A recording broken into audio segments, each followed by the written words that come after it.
പ്രിയാമണി തെന്നിന്ത്യൻ സിനിമയിലെ ശ്രദ്ധേയമായ സാന്നിധ്യമാണ്. സിനിമകളിലെ ശ്രദ്ധേയമായ പ്രകടനത്തിലൂടെ ശ്രദ്ധേയയായ നടിയെ തേടി പരുത്തിവീരൻ എന്ന സിനിമയിൽ ദേശീയ പുരസ്കാരമടക്കം നിരവധി അവാർഡുകളും എത്തിയിരുന്നു. ഇപ്പോഴിതാ പ്രിയാമണി ഡാൻസ് റിയാലിറ്റി ഷോകളിലെ ജഡ്ജായൊക്കെ തിളങ്ങുകയാണ്. മലയാളത്തിലടക്കം അന്യഭാഷാ റിയാലിറ്റി ഷോകളിലും ജഡ്ജാണ് ഇപ്പോൾ പ്രിയാമണി. മലയാളത്തിൽ നിന്ന് വിട്ടുനിൽക്കുന്ന നടി തെലുങ്കിലടക്കം നിരവധി ചിത്രങ്ങളിലും ഒപ്പം വെബ് സീരീസുകളിലും ഭാഗമായി മാറിയിട്ടുണ്ട്. ഇപ്പോൾ നടിയുടെ പേഴ്സണൽ ജീവിതവുമായി ബന്ധപ്പെട്ട ചർച്ചകളാണ് സോഷ്യൽ മീഡിയയിൽ നടക്കുന്നത്. തെലുങ്ക് മാധ്യമങ്ങളാണ് നടിയുടെ ദാമ്പത്യ ജീവിതത്തെക്കുറിച്ചുള്ള ചർച്ചകൾ നടത്തുന്നത്. പ്രിയാമണി മുസ്തഫയുമായി വേർപിരിഞ്ഞു എന്ന തരത്തിലാണ് ചർച്ചകൾ.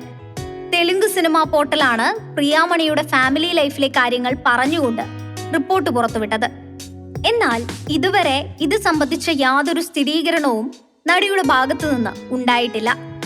പ്രിയയും മുസ്തഫയും സെപ്പറേറ്റ് ആണെന്നും പ്രിയ ഒറ്റയ്ക്കാണ് താമസമെന്നും ഈ റിപ്പോർട്ടിൽ പറയുന്നു. എന്നാൽ പ്രിയാമണിയുടെ ബന്ധുക്കൾ ഈ വാർത്ത നിഷേധിച്ചുവെന്നും വാർത്താ റിപ്പോർട്ടിൽ പറയുന്നുണ്ട്. ഇൻസ്റ്റഗ്രാം പ്രൊഫൈലിൽ പ്രിയാമണി തന്റെ പേര് പ്രിയാമണി രാജ് എന്നാക്കിയതും പാപ്പരാസികൾക്ക് സംശയത്തിനുള്ള ആക്കം കൂട്ടിയിട്ടുണ്ട്. പ്രിയാമണിയുടെ ഭർത്താവ് മുസ്തഫ നേരത്തെ മറ്റൊരു യുവതിയെ വിവാഹം കഴിച്ചിരുന്നു.